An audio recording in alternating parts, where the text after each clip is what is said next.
थी? देखिए, आज सदन में हंगामा हुआ है और तो हंगामा तो लगातार चल ही रहा है सदन में।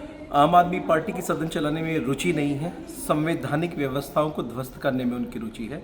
हमारी केवल एक ही डिमांड थी कि इस महापौर की कुर्सी, दलित महापौर का अधिकार, उनको बैठाया जाए। ये लगभग तीसरा टर्म ये इंजॉय कर रही हैं और संवैधानिक व्यवस्थाओं को ध्वस्त करके इंजॉय कर रही हैं और इनको संवैधानिक व्यवस्थाओं में विश्वास नहीं है। तो वो आती हैं, पास पास पास या तुरंत सदन स्थगित किया जाता है, ऐसा कहकर मेयर मैडम जो है भाग जाती हैं। तो इस तरीके से सदन नहीं चलता है, दिल्ली ठप पड़ गई है। तो केवल एक ही डिमांड है, संवैधानिक व्यवस्थाओं के अनुरूप एमसीडी चले, सदन चले। और मेरे पास भी और हमारे संगठन के लोगों के पास भी, नेता विपक्ष जी के पास भी अनेकों प्रकार के संगठन आते हैं, दलित संगठन आते हैं। वो कह रहे हैं भी जब दलित मेयर होना चाहिए इस कुर्सी पर, मेयर की कुर्सी पर, तो अब तक दलित मेयर क्यों नहीं बैठा है।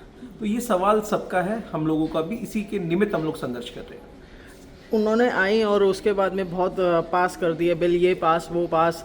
आप और साथी और थे बीजेपी के जो मतलब एक संघर्ष कर रहे थे, एक फाइट कर रहे थे, तो कौन से बिल थे वो ऐसे जो उन्होंने पास किए? देखिए, जो एजेंडा उन्होंने टेबल पे रखा, उन्होंने सिर्फ एजेंडा नंबर 1 पास, एजेंडा नंबर 2 पास, एजेंडा नंबर 3 पास, ऐसा करके वो व्यवसायिक कुछ करों को लेकर था कि जो दिल्ली में प्रवेश करते वाहन, कई प्रकार के एजेंडे थे। लेकिन हमारा सवाल अभी भी वहीं खड़ा है कि क्या निगम आम आदमी पार्टी की तानाशाही से चलेगा या संवैधानिक व्यवस्थाओं के अनुरूप चलेगा।